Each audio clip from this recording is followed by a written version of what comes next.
este belo coro e vamos fazê-lo exatamente com este sentimento.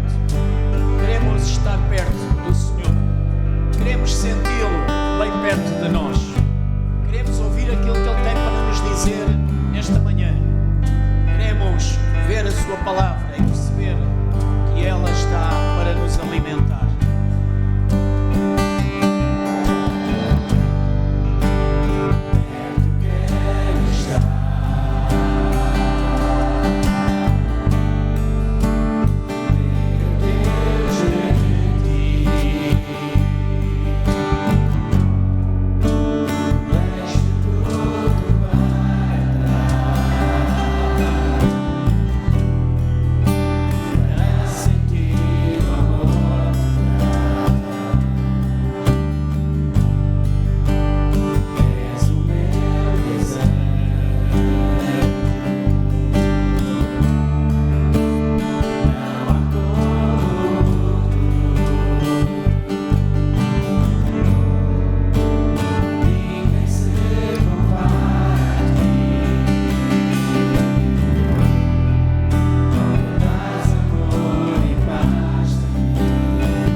Queremos estar com Ele, queremos ouvir a sua voz. Olha para o teu irmão e diz que Deus te abençoe esta manhã.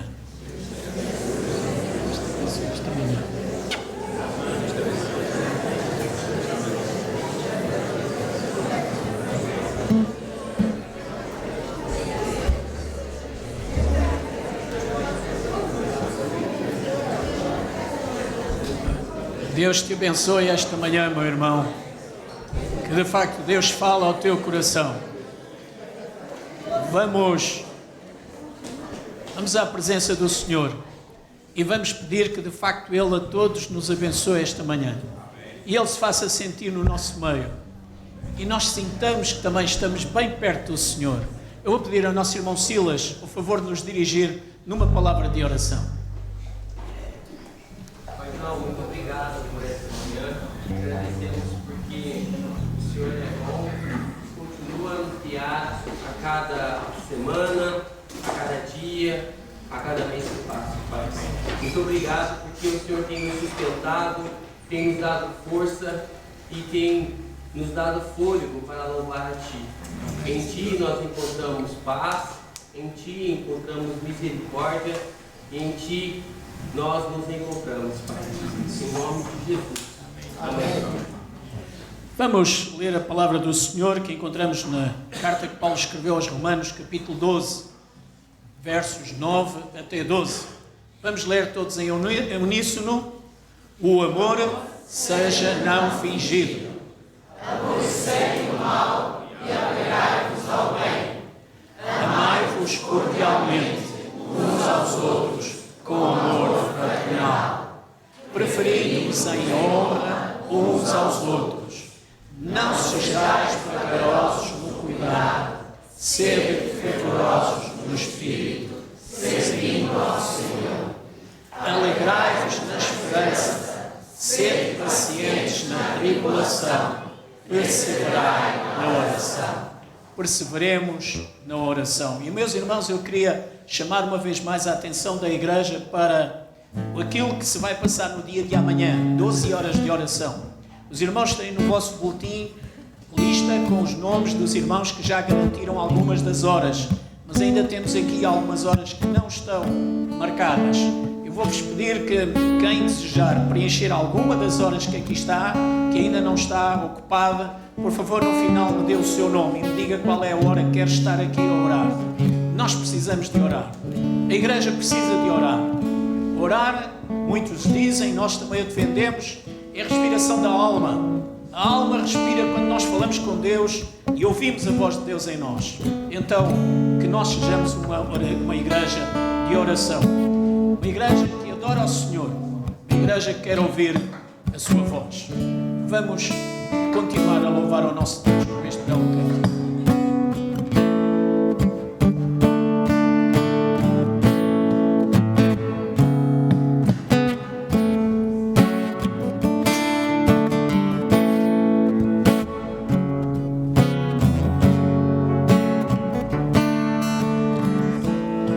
Eu sei, não há o que temer, se Deus comigo está.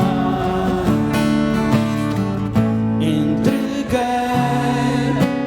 todo o meu viver, não vou mais me preocupar. Eu sei, mais uma vez. Eu sei, não há o que temer, se Deus comigo está. Entreguei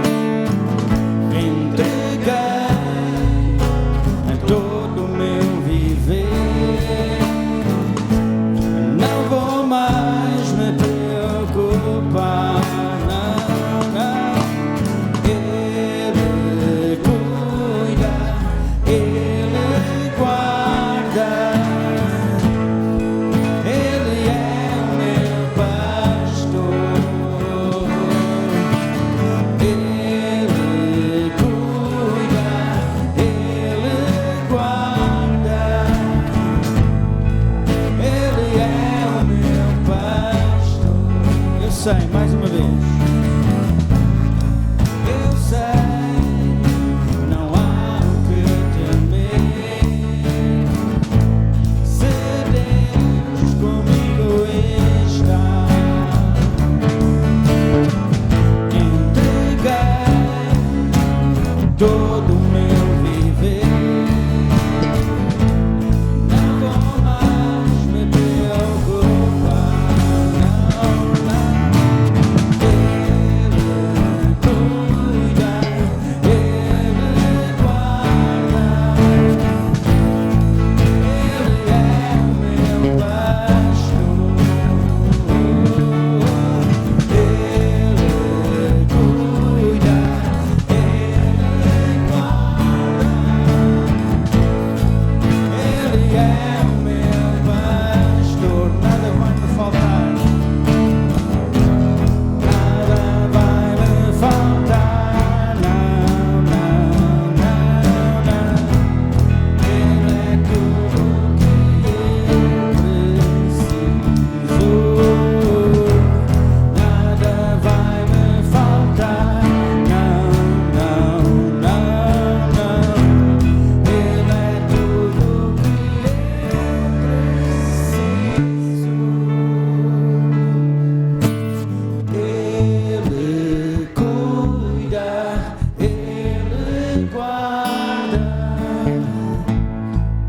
o meu pastor. E a igreja em uníssono diz, Salmo 23:1.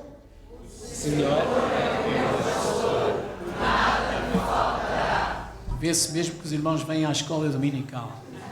Muito bom. Ele é o nosso pastor. Vamos continuar a ler a palavra de Deus no texto que encontramos em Romanos, capítulo 13, até ao verso 21. E estes continuam a ser conselhos para todos nós. Vamos ler? Comunicai aos santos as suas necessidades. Segui a hospitalidade. Abençoai aos que vos perseguem. Abençoai e não amaldiçoeis. Alegrai-vos com os que se alegram e chorai com os que choram. Sede unânimes entre vós, não ambicioneis coisas altas, mas acomodai-vos às humildes. Não sejais sábios em vós mesmos. Ninguém torneis mal por mal. Procurai as coisas honestas perante todos os homens. Se for possível, quando estiver em vós, tende paz com todos os homens. Não vos vingueis a vós mesmos, amados, mas dai lugar à ira. Porque está escrito, minha é a vingança, eu recompensarei, diz o Senhor. Portanto, se o teu inimigo tiver fome, dá-lhe de comer. Se tiver sede, dá-lhe de beber. Porque fazendo isto, amontoarás brasas de fogo sobre a sua cabeça. Não te deixes vencer o mal, mas vence o mal com o bem. Meus irmãos, desafios sérios da palavra do Senhor para todos nós. Desafios que vêm ao nosso coração. Desafios para o nosso dia-a-dia. E isto nós devemos pôr em prática em todo o momento do nosso viver.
Deus cuidará de ti.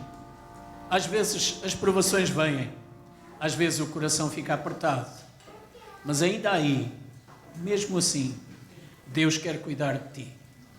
Muitas das vezes nós parece que ficamos sozinhos, ficamos sem chão e parece que Deus se escondeu de nós.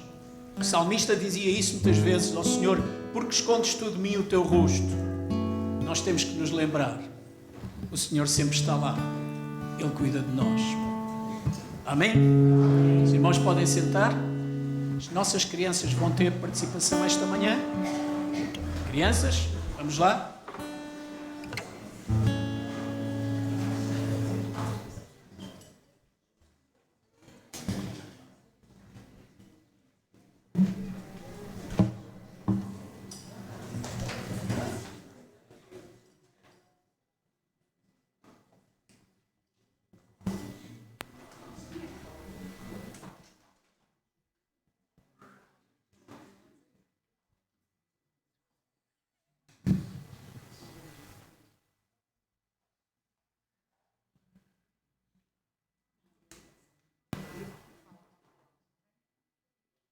Nós tínhamos aqui mais 2 que não quiseram vir agora e nós tínhamos dividido o versículo por partes. Portanto, eu vou dizer os que faltam.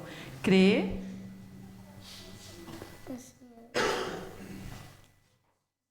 Jesus será salvo, tu e a tua casa. Vamos repetir porque eles sabem isso melhor. Vamos lá outra vez? Crê. Senhor, Jesus será salvo, Tu e a tua casa. Eu acho que os irmãos estão com vontade de dizer o versículo com eles, não estão? Vamos lá? Todos juntos. Nós podemos dizer convosco? Vocês não se importam? Não? Aceitam a nossa sugestão? Muito bem, vamos lá dizer todos este versículo. Crê no Senhor Jesus Cristo e serás salvo, tu e a tua casa. Amém. Muito obrigado.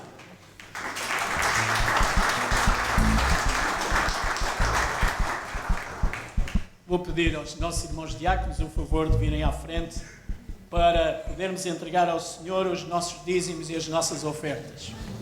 Nós queremos dizer à Igreja que este é um momento principalmente para os crentes. Aqueles que nos visitam não se sintam constrangidos a dar a oferta. Mas se o quiserem fazer, façam-no com alegria para o Senhor.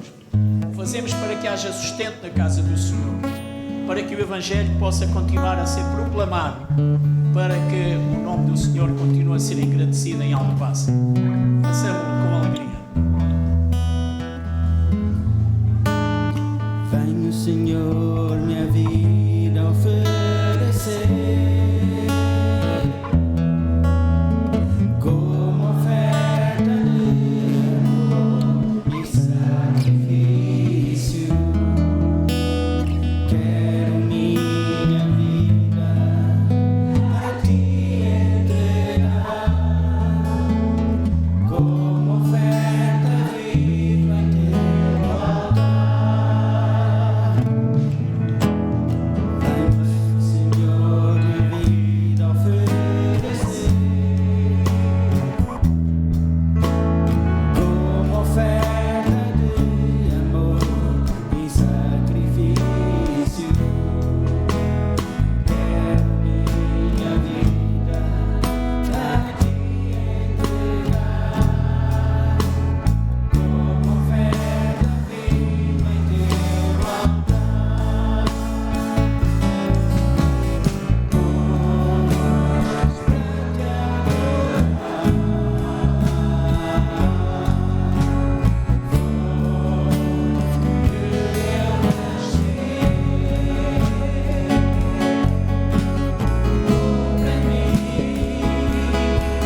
Vamos agradecer as ofertas levantadas, vamos dedicá-las à obra, orando com o nosso irmão Manuel. Querido Deus, querido Pai, para te adorar é que verdadeiramente nós nascemos. E porque é esse o nosso propósito, recebe esta nossa adoração, Pai, através e materializada pela nossa entrega, como reconhecimento de tudo aquilo que Tu tens feito por nós. Na verdade, Senhor, Tu tens cuidado de todos nós. Na verdade, Senhor, nós podemos cuidar que, independentemente das vistas e das circunstâncias, nós sabemos que Tu vais estar connosco e, por isto, este é o melhor lugar e o melhor propósito para estar, para Te adorar, Senhor. Te agradecemos por tudo o que tens feito por nós. Te agradecemos por tudo o que estás a fazer por nós. Te agradecemos, sobretudo, tudo aquilo que Tu tens projetado para fazer por cada um de nós e por esta igreja. Assim, Senhor, recebe a nossa oferta. Abençoa, Pai. Dá sabedoria a todos aqueles que têm a responsabilidade de administrar tudo aquilo que, de coração livre e alegre, nós oferecemos à nossa igreja. Nós Te agradecemos por tudo isto e graças Te damos em nome do Teu amado Filho Jesus. Amém.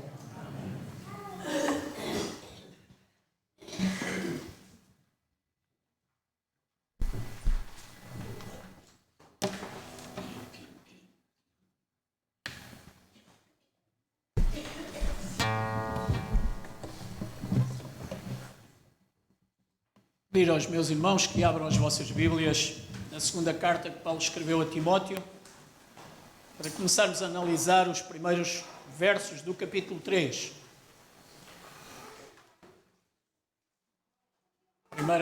A segunda carta que Paulo escreve a Timóteo, capítulo 3.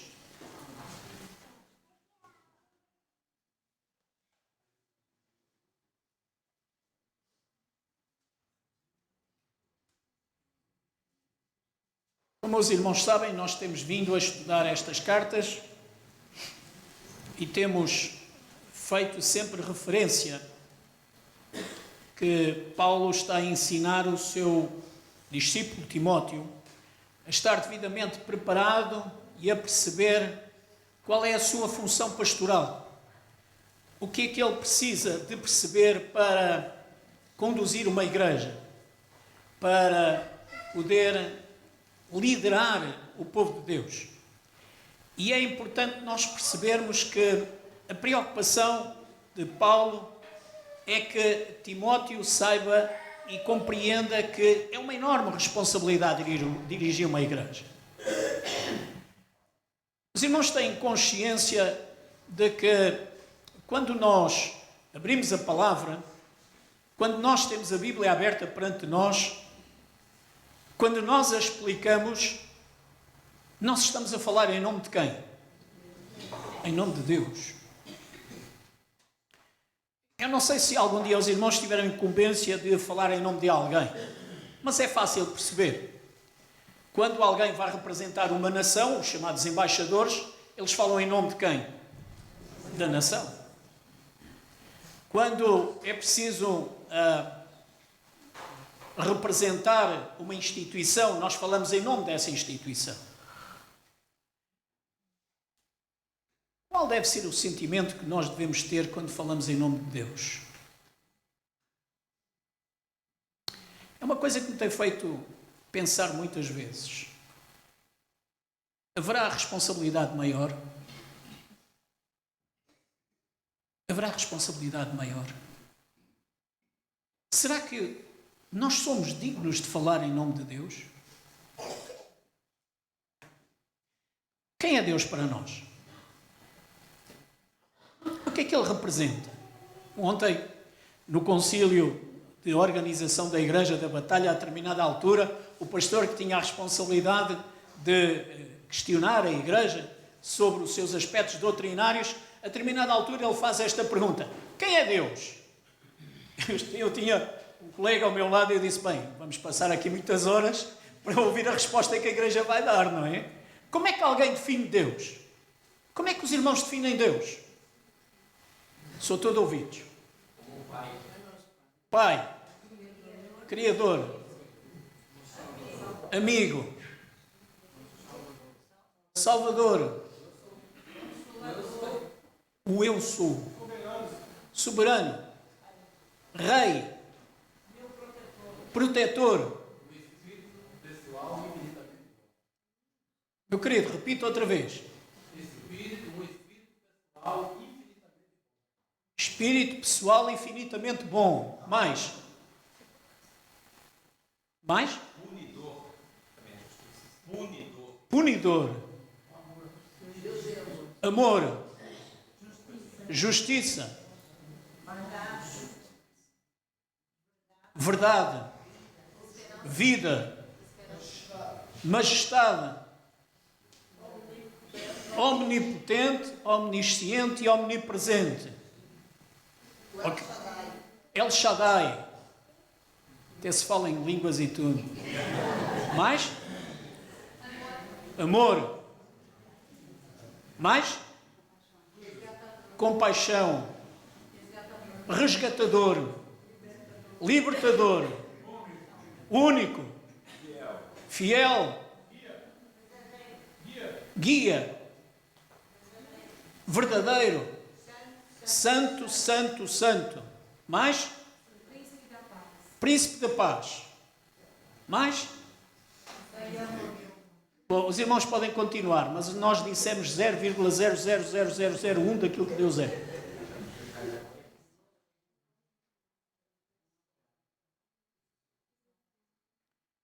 Uma das coisas que nos devemos preocupar é em perceber que, como um dia alguém disse, nós às vezes tratamos a divindade demasiadamente por tu. Nós não damos o valor correto àquilo que Deus é. Por uma razão, ou por muitas razões. Uma delas, e a principal, é a nossa limitação.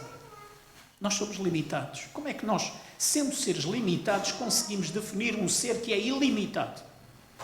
Como é que nós, sendo mortais, conseguimos definir um ser que é imortal?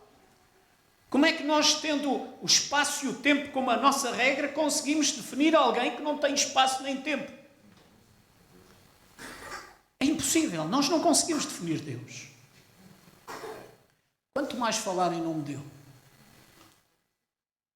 Quanto mais falar em nome dele. Isto é uma tremenda responsabilidade, meus irmãos. Durante o meu concílio, aqueles que aqui puderam estar ouviram exatamente eu dizer-me isso. Todos os dias é um desafio para nós percebermos a responsabilidade que é falar a uma comunidade em nome de Deus. Mas sabem, Deus ama-nos de tal maneira que nos potencia de modo a que nós o façamos. Nas nossas limitações, na nossa pequenez, naquilo que são, muitas das vezes até, o nosso não saber. Ainda aí Deus se manifesta. E ainda aí Deus permite que nós falemos em seu nome. Paulo está preocupado com isso. Paulo quer que Timóteo saiba que a igreja é algo muito sério para o nosso Deus. A palavra do Senhor nos ensina que nós somos o corpo de Cristo. Paulo teve o cuidado de explicar isso a várias igrejas. Paulo teve o cuidado de falar isso com Timóteo. Mas Paulo agora, no capítulo 3 e no capítulo 4, Paulo vai ser extremamente incisivo. Não só por aquilo que passou, por aquilo que deve ser, mas por aquilo que há de vir e por aquilo que vai acontecer. Chamo a vossa atenção para este texto. Paulo diz: sabe, porém, isto, meu caro filho Timóteo, que nos últimos dias, Paulo está a falar para a frente, está a falar para o futuro. Reparem o que ele diz: nos últimos dias sobrevirão tempos trabalhosos. Sobrevirão tempos trabalhosos. Se nós quisermos olhar o tempo próximo a que a carta foi escrita, meus irmãos, nós estamos a falar ali à volta do ano 68, 70, mais 68 do que 70. Basta chegar ao ano 70 para nós percebermos o que é que aconteceu ao povo judeu. Como os irmãos sabem, os romanos estavam com os judeus pelos cabelos, como se costuma dizer. E no ano 70 o general Tito pura e simplesmente arrasou a cidade de Jerusalém. E os judeus foram dispersos por todo o Império. Por todo o Império. Por causa da sua forma de ser, mas sobretudo por causa da sua religião. O judaísmo, aquilo que ela provocava entre os próprios romanos. Mas depois de tudo isso, ainda apareceu um outro grupo que ainda era mais eficaz na sua palavra e na transmissão da palavra. Chamavam-lhes os cristãos. Eles tiveram um guia. Nós demos ordem para que ele fosse morto, pensavam os romanos. Ele foi morto, mas eles dizem que ele ressuscitou. E não se calam por toda esta área, por todo este espaço. E de facto, Tito arrasa a cidade e destrói uma coisa que para os judeus era fundamental, era o templo. O templo foi completamente arrasado.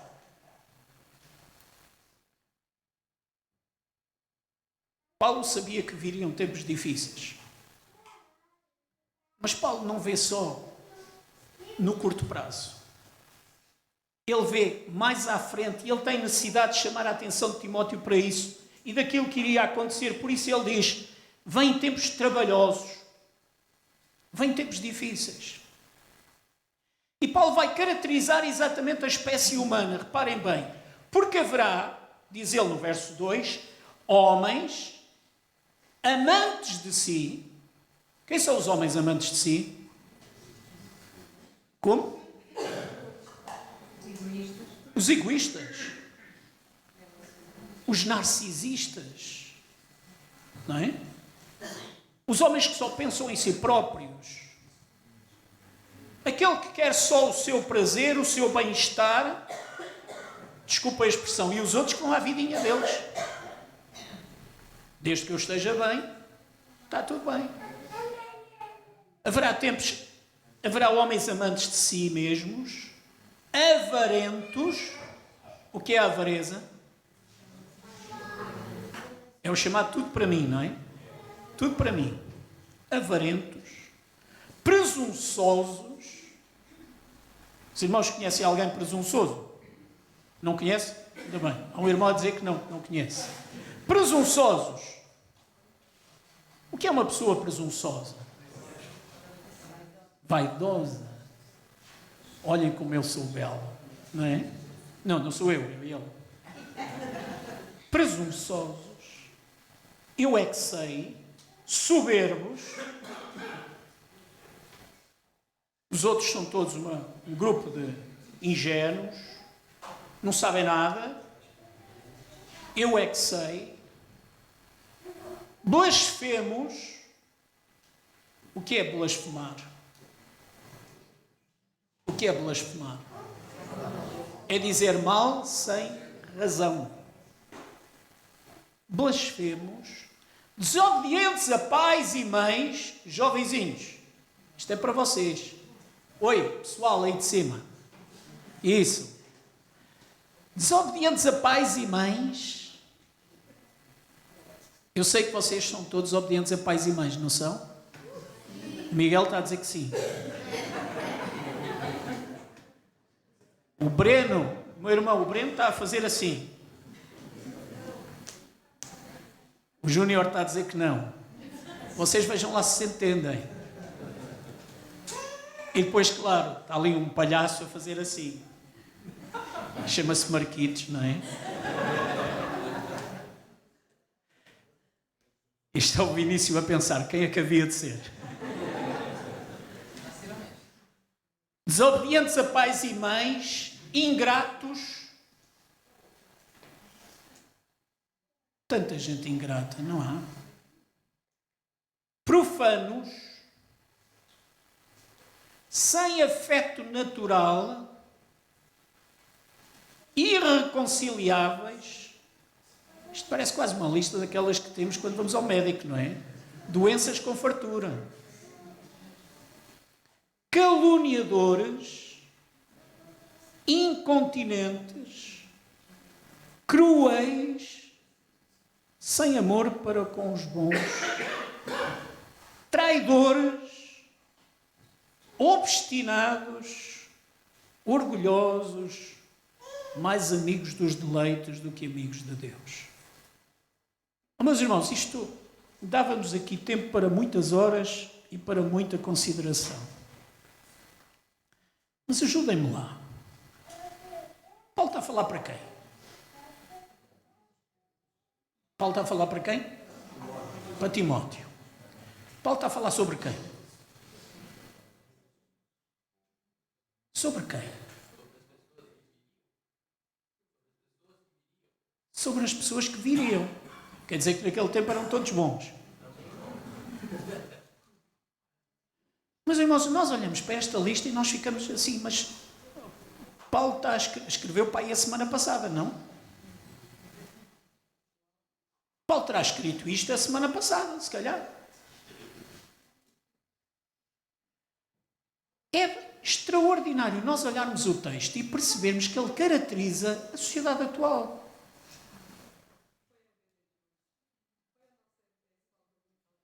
Foi a nossa escola dominical hoje. Aliás, eu achei curioso porque coincidiu exatamente o texto da escola dominical com o texto da meditação.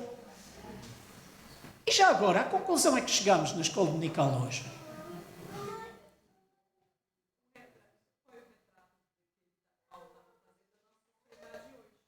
O texto de estudo de hoje foi o texto de Romanos capítulo 1. E Romanos capítulo 1 a partir do verso 18, se eu não me engano.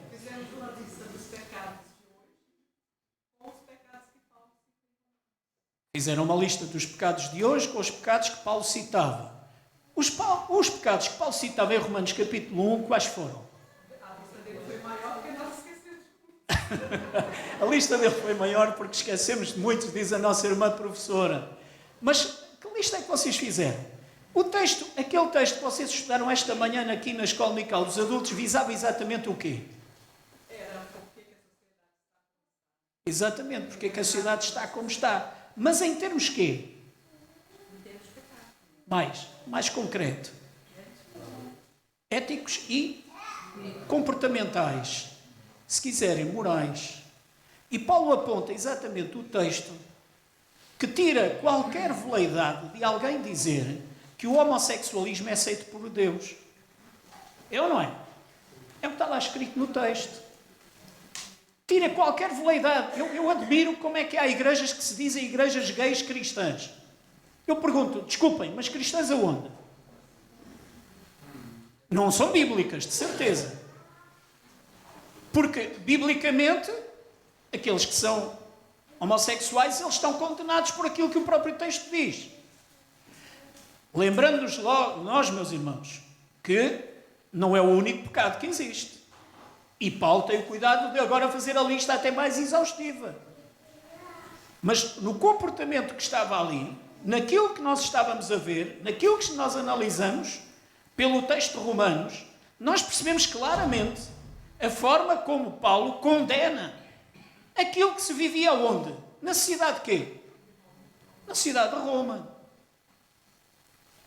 É por isso que eu digo, quando alguns dizem que tudo isto tem a ver com o avanço civilizacional, eu pergunto qual avanço? Porque isto já se passava há 2000 anos atrás. E nós percebemos como isso era uma preocupação que Paulo tinha, nomeadamente com a igreja que estava sediada onde? Na capital do Império. Porque era a prática. Porque não é aceitável. Aqui Paulo vai chamar a atenção ainda mais a Timóteo daquilo que é o comportamento dos homens. E esta lista é enorme. E muito mais podia ter sido dito. Agora, não há dúvida nenhuma, meus queridos. É que nós olhamos para isto e o que é que nós vemos? Vemos a nossa sociedade à nossa volta. Aquele que é mais importante do que o outro. O que acha que pode amesquinhar o outro. O que acha que pode desrespeitar o outro. O que acha que até tem direito a desrespeitar o outro. Filhos que desrespeitam os pais. Pais que não sabem lidar com os filhos. Maridos que desrespeitam as mulheres. Mulheres que não respeitam os seus maridos. Patrão que não respeita o empregado que desobedece ao patrão e acha que tem direitos. E dentro da sociedade, o meu vizinho não tem nada a ver com a minha vida, é verdade, até ao ponto em que eu me meto na vida dele. E nós criamos incoerências umas atrás das outras. Porquê? Porque eu sou mais importante que ele. Porque eu sou mais sábio, porque eu sou mais rico, porque eu sou mais conhecedor, porque eu tenho mais cursos. E nós olhamos para isto e dizemos, mas isto é a nossa sociedade. Isto é a nossa sociedade. Por isso Paulo diz que para a frente, no futuro, virão tempos trabalhosos para a igreja. Meus irmãos, qual é a primeira grande lição que o Senhor Jesus nos dá? Qual é? Qual é a primeira grande lição que o Senhor Jesus nos dá quando veio a este mundo? Humildade. A primeira grande lição que Jesus nos dá é a lição da humildade. Onde é que ele nasceu? Numa estrebaria. Qual foi a primeira cama que ele teve? A manjedoura. A cama que ele usou era feita de quê? Palha. Lembra-se aquele jovem que foi ter com Jesus e lhe disse, Senhor, para onde tu fores eu vou-te seguir. Tu és tão famoso que eu quero andar contigo. E o que é que Jesus respondeu? Os passarinhos têm os seus ninhos, as raposas os seus covis, mas o Filho do Homem não tem onde reclinar a sua cabeça. O Filho do Homem não tem onde reclinar a sua cabeça. E, meus irmãos, eu olho para isto e pergunto como? Como? Como é que eu posso ser soberbo? Ou como é que eu posso ser orgulhoso? Como é que eu me posso achar mais importante que qualquer outra pessoa? Como é que eu posso entender que os outros devem ser meus empregados ou meus escravos só porque eu acho que deve ser assim ou assado? Como é que eu posso respeitar uma criança que seja um idoso zombando da sua idade ou das suas carências? Meus irmãos, aí no boletim eu conto-vos uma história. Eu escrevi uma história. Há pouco tempo presenciei no metro do Porto uma cena que me incomodou seriamente. Seguia neste meio de transporte e perto de mim viajavam duas jovens. O metro vinha com bastantes passageiros, mas ainda havia algum espaço aqui e ali. Numa paragem entrou um senhor, homem dos seus 60 anos, e como a passagem estivesse impedida por uma das jovens, ele pediu licença para passar por um espaço mais desanuviado. A jovem, de média altura, e tendo um peso significativo, comentou para a outra, olha, este vem para cima de mim. Frase que rematou com um impropério completamente despropositado, além de indecoroso. O senhor, que claramente ouviu, olhou-a seriamente nos olhos, não fez qualquer comentário e depois de ter algum espaço, lá conseguiu ir para o sítio que queria, mas ficou ainda assim muito perto da jovem.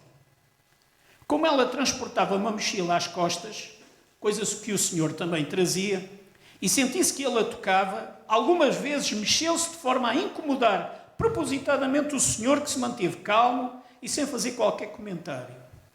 Ficando um pouco mais atento à conversa que as jovens mantinham entre si, percebi que continuavam a desrespeitar a criatura e a criticar as pessoas de mais idade.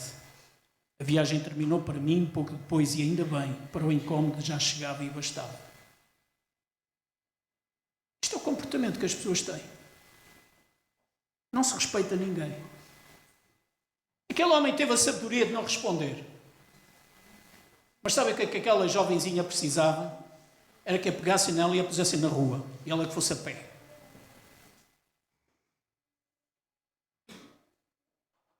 E nós dizemos porquê? Porquê? Que direito temos de desrespeitar os outros? Também em contrapartida, aqui há tempos aconteceu uma coisa engraçada. Eu entrei no metro e uma senhora estava sentada, levantou-se e disse, o senhor pode se sentar? E eu disse, estou mesmo a ficar velho. Eu a pensar que ainda era jovem, afinal, já tenho no metro uma senhora que devia ter para aí os seus 40 anos a dar-me um lugar. E eu disse, olha que simpático.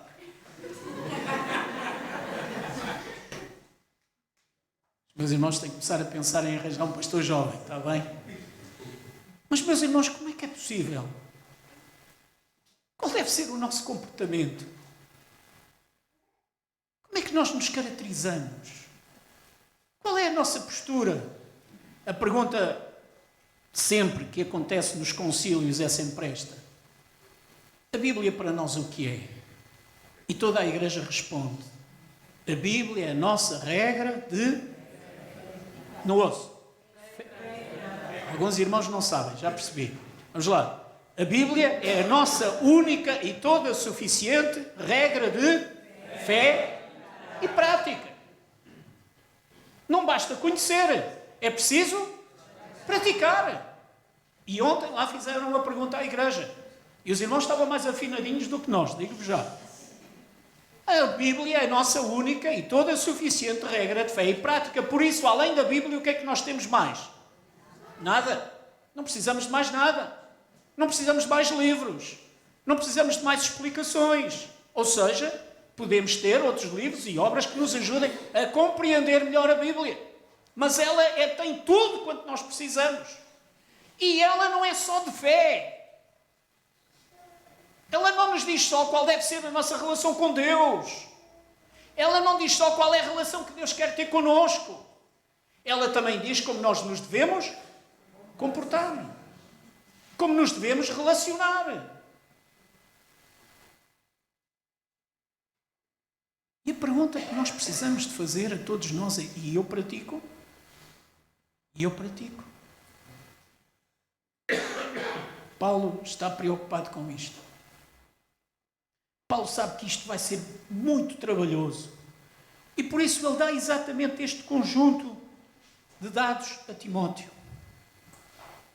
E ele certamente tem este desejo de que Timóteo saiba fazer estas distinções, saiba compreender as comunidades, saiba compreender as pessoas que o vão rodear e saiba e perceba que nas igrejas, todos nós, naquele tempo e no nosso tempo, somos pessoas com defeitos.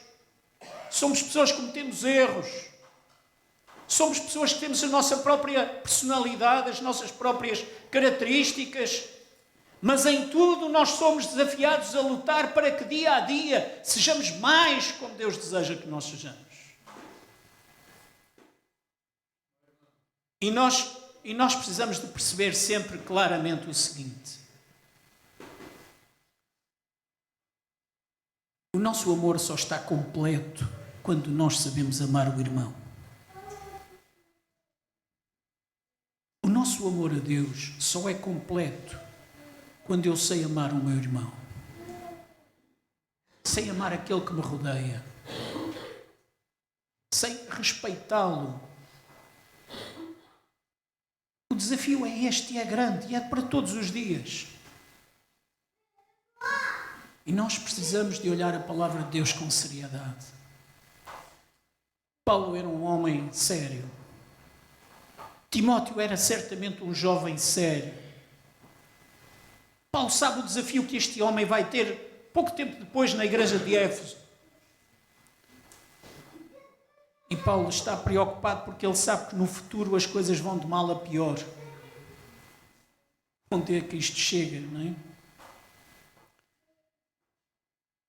Voltando outra vez ao texto que vos escrevi, continuando onde parei, eu escrevo: confesso que à medida que vamos avançando no estudo da segunda carta escrita por Paulo a Timóteo, mais eu identifico com o declínio da nossa sociedade, tal a exatidão das chamadas de atenção feitas pelo apóstolo ao seu filho na fé.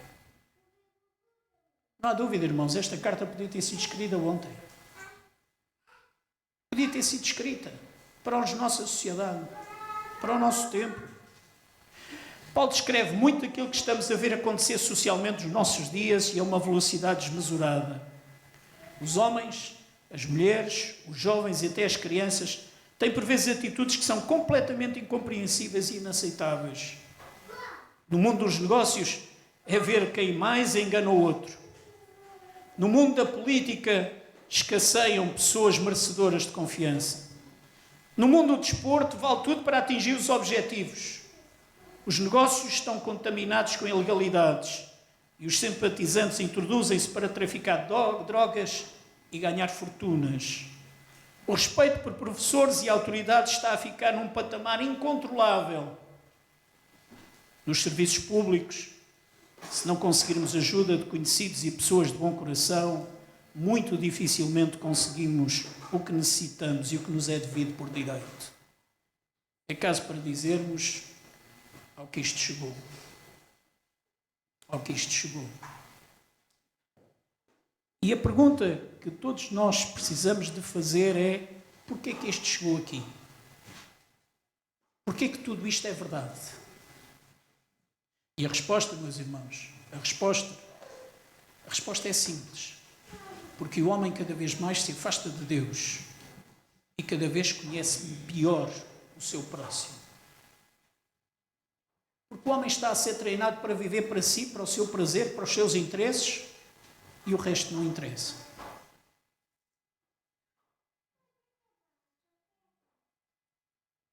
Conhecemos nós Deus? Conhecemos nós Deus? Conhecemos nós o nosso irmão?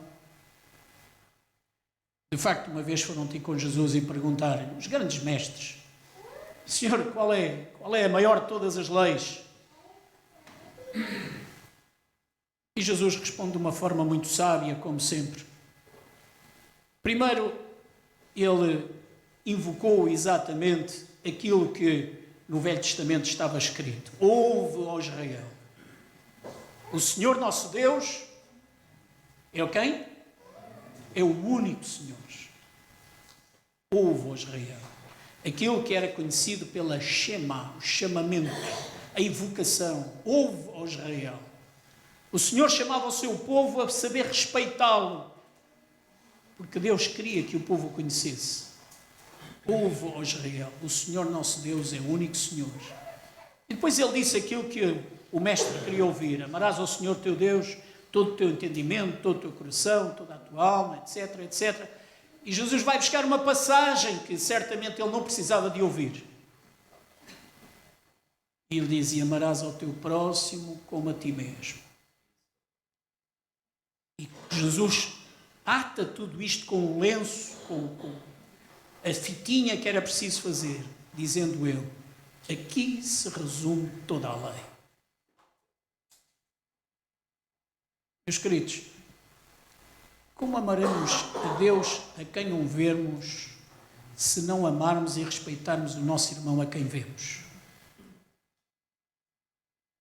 Como amaremos nós a Deus se nós não respeitarmos aquele que está ao nosso lado?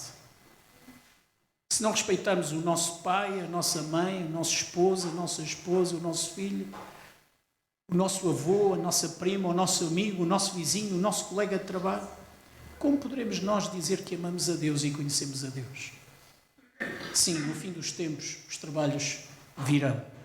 Eles serão pesados. Paulo termina no verso 5 exatamente com esta expressão: tendo aparência de piedade, mas negando a eficácia dela, destes afasta-te. Timóteo, foge desta gente. Tem um comportamento diferente. Não pactues com isto. Isto não é da vontade de Deus. Meus irmãos, temos muito para aprender com estes 2 capítulos de 2 Timóteo. Paulo é extremamente eficiente nas suas palavras e claro naquilo que ele quer expor. Vivamos uma vida de fé, sim, mas vivamos também uma vida de prática. Saibamos defender aquilo que Deus deseja de cada um de nós, aquilo que é justo, aquilo que é reto, aquilo que é verdadeiro, aquilo que é honesto, aquilo que edifica, aquilo que traz de facto alegria e bem-estar ao nosso coração, porque nos sentimos na presença de Deus e na vontade de Deus. Olhemos o nosso irmão com respeito, olhemo-lo até com admiração, olhemo-nos uns aos outros com a necessidade que temos de perceber aquilo que Deus deseja de cada um de nós. Sintamos os desafios e lembremos-nos, todos nós como cristãos, todos nós contamos uma história acerca daquilo que Deus tem feito nas nossas vidas. E por isso, nós falamos em nome de Deus. Foi assim que eu comecei. A nossa vida precisa de falar em nome de Deus. E que testemunho é que nós estamos a dar e que mensagem é que estamos a passar? Não é só o comportamento de A, B ou C, o comportamento de todos nós, de toda a igreja. Meus irmãos, a cidade de Alcobaça precisa de sentir a Igreja Batista de Alcobaça. E precisa de se sentir na prática, no seu dia-a-dia. Naquilo que fazemos, naquilo que dizemos, no modo como nos comportamos. Porque nós estamos a falar em nome de Deus com as nossas vidas. Nunca nos esqueçamos. O maior testemunho que damos não é aquele que sai da palavra, mas é a forma como vivemos. Que desafio tremendo que vem à nossa igreja, que vem a cada um de nós. Que de facto o Senhor nos capacite para sermos segundo aquilo que Ele deseja. Tenhamos a capacidade e a coragem de sermos igreja e de testemunharmos efetivamente daquilo que Deus fez, daquilo que Deus faz e certamente daquilo que Deus irá fazer na nossa vida. Amém?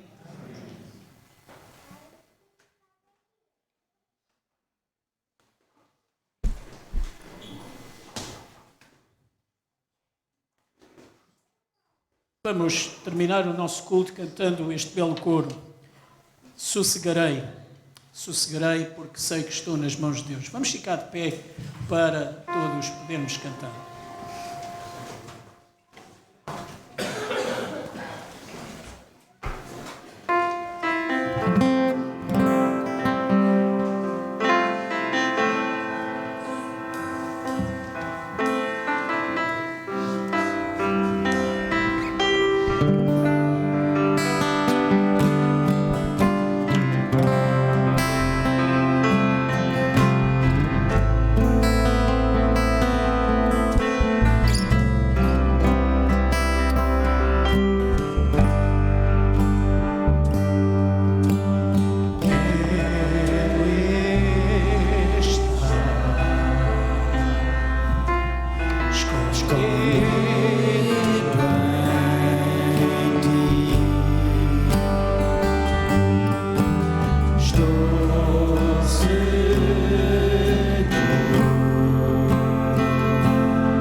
és Deus. Nós sabemos quem é o nosso Deus. E sabemos que, independentemente das circunstâncias, Ele ali está para nos proteger, para nos dar a sua presença, para nos dar da sua paz, para sabermos discernir o que é da sua vontade e o que não é da sua vontade. E nós devemos agradecer ao Senhor que Ele se manifesta ao nosso coração. Porque mesmo na turbulência, mesmo no meio de toda esta confusão, nós ainda conseguimos ter paz, ainda conseguimos sentir tranquilidade no nosso coração e ter esperança naquilo que está para a frente. Meus irmãos, este é o meu desejo para cada uma das vossas vidas. Este é o desejo para cada um de vocês, de cada um dos vossos filhos, de cada um dos vossos netos. Percebermos que em Deus nós podemos usufruir paz. Vou pedir ao Jairo, por favor, de nos despedir com uma palavra de oração e assim terminaremos o nosso culto nesta manhã.